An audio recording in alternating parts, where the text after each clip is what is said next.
Je vais inviter Mme Lise Leduc à nous parler justement, qui était jusqu'à tout récemment présidente, puis vice-présidente de l'Association des propriétaires du Lac-Simon.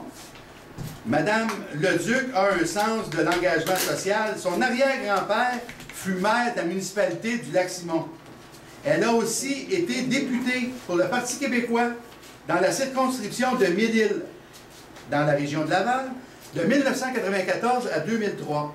Aujourd'hui, elle se porte à nouveau à la défense des citoyens de la petite nation, menacés par des projets sournois d'exploration et d'exploitation minière. Madame Leduc.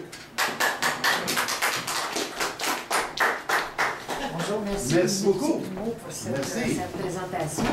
Alors, moi, je vais tout simplement rendre compte de ce que l'Association des propriétaires du Lac-Simon a fait quand on a su, grâce à l'Association des propriétaires du Lac-Viceroy, qui ont monté un dossier, qu'il y avait des claims qui étaient faits dans la région et d'une façon assez extensive.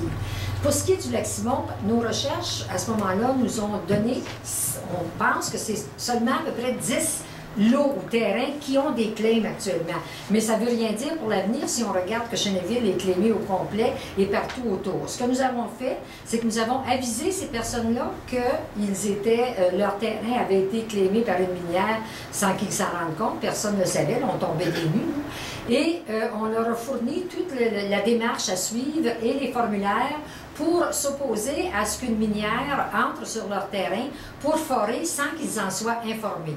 Alors, et à ce moment-là, ils doivent remplir ce formulaire-là pour l'envoyer à la fois au ministère des Ressources naturelles, à la fois à la MRC, à la fois à la municipalité du Lac-Simon. Sous forme enregistrée. Ça ne veut pas dire que, au moins, ça les rend conscients.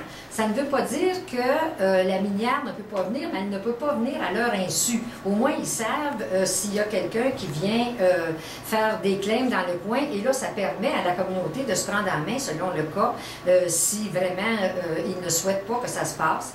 Je dois dire que la municipalité du Lac-Simon aussi a adopté une résolution demandant qu'il n'y ait pas de claim qui soit faite de façon sauvage ou abusive, là, si on peut le dire, sur le terrain du Lac-Simon, et a aussi envoyé cette résolution-là au ministère des Affaires, des Ressources humaines, pas des Affaires municipales, au ministère pas des Ressources humaines, des Ressources naturelles.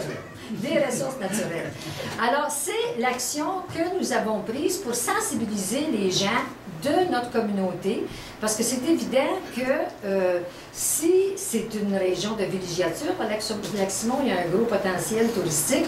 S'il commence à y avoir des mines qui sont exploitées un peu partout, dans le fond, c'est ça. C'est toujours un encadrement qu'on a visé, nous autres, comme association, des diverses activités qui se passent dans notre communauté. Alors, c'est un encadrement pour que, comme le disait M. Primo, la communauté ait son mot à dire. C'est pas une fin de non-recevoir, puis on veut rien savoir, puis on veut pas de développement du tout. Mais il faut quand même que la communauté ait son mot à dire quand il y a du développement, parce qu'elle en subit les conséquences. Alors, c'est l'action qu'on a faite. Alors, je vous remercie. Merci beaucoup.